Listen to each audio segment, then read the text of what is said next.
Most ETF investors are making at least 3 of the following 7 mistakes, and they don't know they do it because every single one of these feels safe, it feels smart, it seems like a reasonable choice when it comes to investing. And I know this because I made mistake number 4 myself. It cost me a year of compounding, and of course I covered that full story on Tuesday's video. But today I want to give you all 7, which one and why it feels correct when you're doing it, what exactly it is going to cost you. So let's go ahead and get into it. Now, mistake number 1, owning too many ETFs that do the exact same thing. The behavior when you're buying something such as the VOO and the VTI, they sound good, and a lot of people think when you have a ton of different ETFs that they offer diversification. The reality, of course, a lot of these ETFs have a really strong correlation, especially when you look at the VOO and the VTI. It is 0.99. They are virtually identical when you start looking at the holdings. Both of them, and having both of them is not going to reduce your risk at all, and it is going to offer little for diversification in the portfolio. It means you might be paying 2 separate expense ratios, and really looking at an ETF portfolio, 3 ETFs do the job of really an entire portfolio. When you start looking at 10, 12, 15 ETFs, what some people hold, and it overlaps a lot of that. It's more of a collection of ETFs. Collections do not compound when it comes to ETFs. It is the portfolios that do. Every position in a portfolio needs to earn its weight or it gets trimmed in the entirety. This is the disciplined way of building portfolios that are based on ETFs, not just having a collection of a bunch of different ones. Mistake number 2, confusing yield with return. The behavior is choosing an ETF because it offers a high yield, and the feeling you get is you're going to get paid to hold this ETF. Now, in reality, yield and total return are 2 completely different numbers, and only one of them really builds wealth. When we look at that QQQI, it offers a 14% yield, but it has underperformed the QQQM by about 4 percentage points, and that is on a total return basis with all of the distribution and all of the dividends reinvested in both numbers. That 14% yield did not overcome the upside that it surrendered to generate income. We went through this in full on the Wednesday video. Mistake number 3, ignoring the expense ratios even though they seem small. Now, the behavior on this one, choosing a fund without checking exactly what it's going to cost you annually. When we start looking at a 0.68 versus a 0.15, it is barely a difference. They are very close, but in reality, when you start looking at a lot of the actively managed funds, paying a 0.6, 1%, possibly even higher per year can be detrimental to your portfolio. When we start looking at a $100,000 portfolio over 30 years span, the difference of paying a 0.68 versus paying that 0.15, assuming you're going to get the exact identical returns, is about $145,000 in the final portfolio value.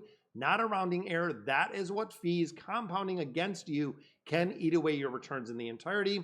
When you start looking at the QQQM, it charges that 0.15, QQQ a little bit higher for the exact identical ETF. The 0.03 expense ratio might seem pretty small, but if you have a very large position over a 30-year period, that is real money that could be in your portfolio.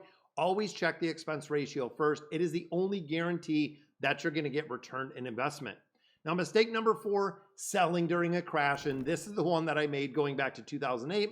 If you watch your portfolio drop 20, 30, even 40% and sell to stop the bleeding, the feeling you are taking control of a very bad situation with a market pullback. Now, in the reality, when I did this in 2008, I sold at the bottom, sat on the sidelines, watched all of the recovery happen without me. I told that full story on Tuesday, and today I want to give you that JP Morgan data that we talked about. 7 of the best trading days over the last 20 years occurred within 15 days of the absolute worst days. The S&P 500 rose almost 11% October 28th of 2008 in the middle of the financial crisis. It rose again 9.4%. 3 days after COVID hit the rock bottom. The investors who missed those days were not unlucky. They were the investors who sold preceding the worst days and sat on the cash while the rebound came and passed them right by. Selling during a crash doesn't protect you from the crash. It guarantees you are going to miss the recoveries that we see. I know this because I've done it, and this was the most expensive financial decision that I've probably made in my investing history. Now, mistake number 5, waiting for the right time to invest. The behavior, a lot of people are saying the market is too expensive, it's too high, too uncertain, too volatile. If you turn on the news, that's exactly what they're going to tell you. waiting for the correction before you buy. Really, the feeling is you're patient, you're prudent, you know exactly what you're doing. If you were waiting for those ratios to return to their long-term average of 16 before investing, you would have been waiting since 1995.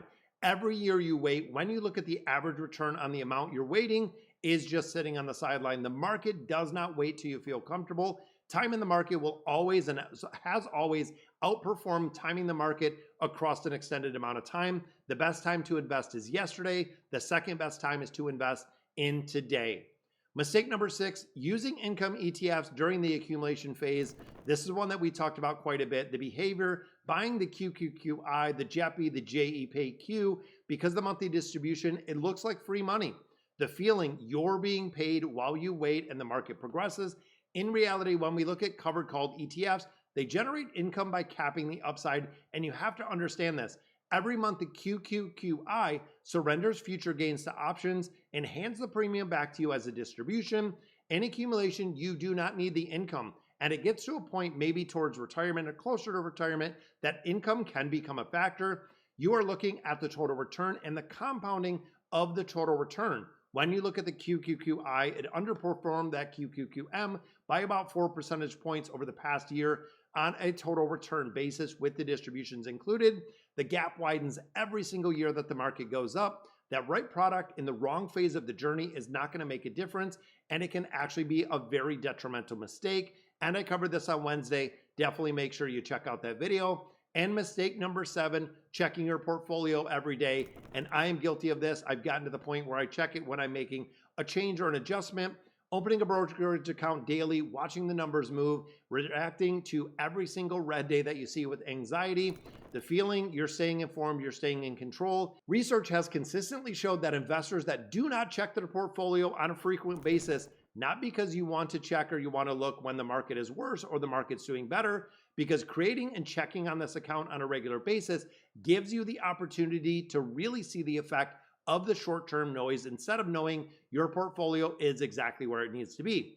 Every time you open this app and it's on a decline, you're one decision away to being the investor that took all of the money out and missed that October 28th day where we've seen a 10% rebound in one single day. Your portfolio doesn't need your attention. It doesn't need you to log in. It needs you to pay attention, but not interfere with the process of compounding.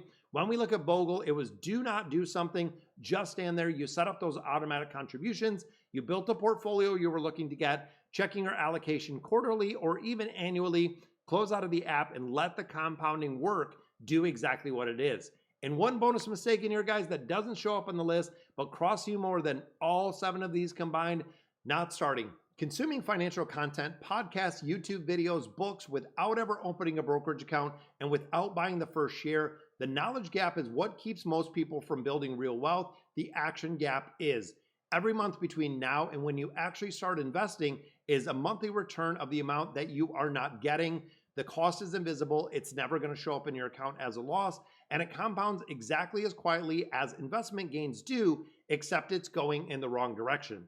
So the first habit for Monday, buy an asset that is going to produce income and that is going to grow, not an asset really within a digital status. Only apply to money you actually have deployed. Perfect portfolio theory on paper produces 0 returns. Most important rule after the first one is never sell. 7 mistakes right there, guys, and a bonus: owning overlapping ETF, confusing the yield for the actual return, ignoring those expense ratios, selling during a crash, waiting until the right time, and using income ETFs during that accumulation phase while checking your portfolio every day, and of course, never starting at all. None of these require extraordinary intelligence to avoid. They require a framework. Monday, I gave you 12 habits that build wealth that no one can see. Tuesday, we focused on the real portfolio that builds those habits under $1,000 and making one very, very expensive mistake. Wednesday, we looked and why I rejected a 14% yield ETF with that QQQI. And Thursday, I showed you how to pull it all together. And today, I showed you the 7 mistakes that can break it. This is the framework. The rest is up to you for execution. Drop a comment down below. Are you making any of these 7 common mistakes? Be honest. There is no judgment here because number 4 actually cost me years of my portfolio. Tell me which one, if any of these resonate to you. I reply to all of the comments down there. Subscribe to the channel if I gave you any of the investing framework you were looking for. And as always, Thank you guys for watching.